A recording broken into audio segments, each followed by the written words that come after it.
Thomas and the Birthday Picnic. All the engines on the island of Sodor were very excited. Sir Topham Hatt's mother was coming to the island to celebrate her birthday. The engines chuffed up and down to get ready for the big day. On the big day, Sir Topham Hatt came to Tidmouth Sheds. Thomas, I have decided to take my mother on a birthday picnic. I want to show her somewhere special. I can take you to Shen Valley, sir, tooted Thomas quickly. That is a very good idea, Thomas, beamed Sir Topham Hatt. Later, Thomas puffed proudly into Knapford Station with Annie and Clarabelle. He was very excited. Sir Topham Hatt, Lady Hatt, and Sir Topham Hatt's mother were waiting in their best clothes. The station master loaded the picnic baskets and the biggest birthday cake Thomas had ever seen.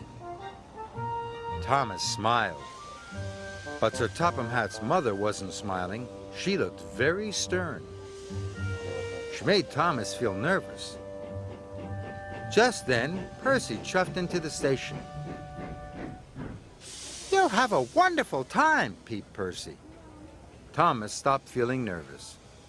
This was going to be the best birthday picnic ever. Thomas whooshed and wheeshed through the countryside. Annie and Clarabelle clattered and chattered. Everyone was happy. Finally, they arrived at the beautiful Shen Valley. There were woods and streams and green fields. Thomas was sure Sir Topham Hatt's mother would like this. It was the perfect place for a picnic. Sir Topham Hatt, his wife, and his mother looked at the fields, but they didn't smile. The fields had just been plowed into thick brown mud. Cinders and ashes, cried Thomas. We can't picnic here, said Sir Topham Hatt sternly. You'll have to have another idea. But hurry up, my mother's getting very hungry. Thomas thought very, very hard. And then he set off. Thomas pumped his pistons even harder to get to the other side of the island. He was puffing to the castle. This is my best idea yet, chuffed Thomas.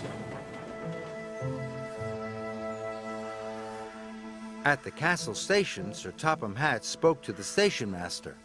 Thomas, said Sir Topham Hatt, the castle is closed for redecoration and repairs. Please have another idea and be quick about it. So Thomas set off from the castle.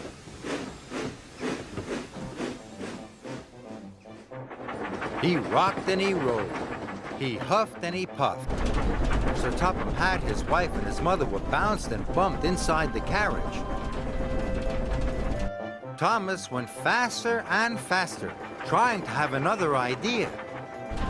Sir Topham Hatt leaned out of the window. Enough, Thomas, he boomed. Stop! Thomas puffed to a halt. Where are you taking us now? I don't know, peeped Thomas sadly. I've run out of ideas. Then we will have to cancel the birthday picnic, boomed Sir Topham Hatt. It's too late. Lunchtime has passed and my mother wants to go home.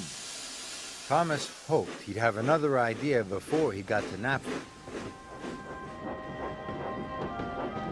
But as he pulled in, not one idea had dropped into his funnel. Sir Topham Hatt, his wife, and his mother got off the train. And with a low toot, Thomas chuffed sadly back to Tidmouth.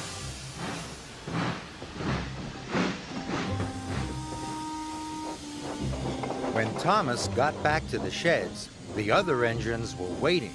They had heard that Thomas's good ideas had gone wrong. Nothing went right, moaned Thomas sadly. Don't worry, peeped Percy cheerfully. I'm sure Sir Topham Hatt's mother enjoyed the cake. The cake, gasped Thomas. I steamed off before they could unload it. Now Sir Topham Hatt's mother won't even be able to have her birthday cake. Thomas let out a big whoosh of steam. "Maybe, if I think hard enough," said Thomas, "another idea will come." "Of course it will," peeped Percy. Percy wanted to whistle cheerfully, but his whistle wasn't working. It was blocked with quarry dust. "Blow hard, Percy, like this," said Gordon, and he blew a long, low note. "I find 2 toots better," chirped Emily, and she gave 2 high toots. "No, no, no! Slow and strong is always best," tooted Henry. "That's it," Thomas tooted. "Our whistles!" The other engines were puzzled. Thomas beamed. "I've had another idea!" Sir Topham Hatt, his wife, and his mother were sitting sadly in the living room when the station master rang. "You are all to go to Knapford Station. Thomas and the other engines have a special surprise." When they arrived at Knapford, they could hardly believe their eyes. There were banners and balloons and fine food and the birthday cake. Thomas gave 1 toot. Then, one after the other, the engines hooted and tooted, whistled and blew, "Happy birthday to you." And for the first time all day, Sir Topham Hatt's mother smiled from ear to ear.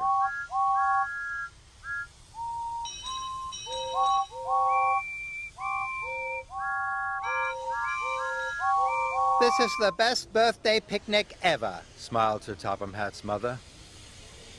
"Thomas," boomed Sir Topham Hatt, "this is your best idea yet." Thomas was delighted.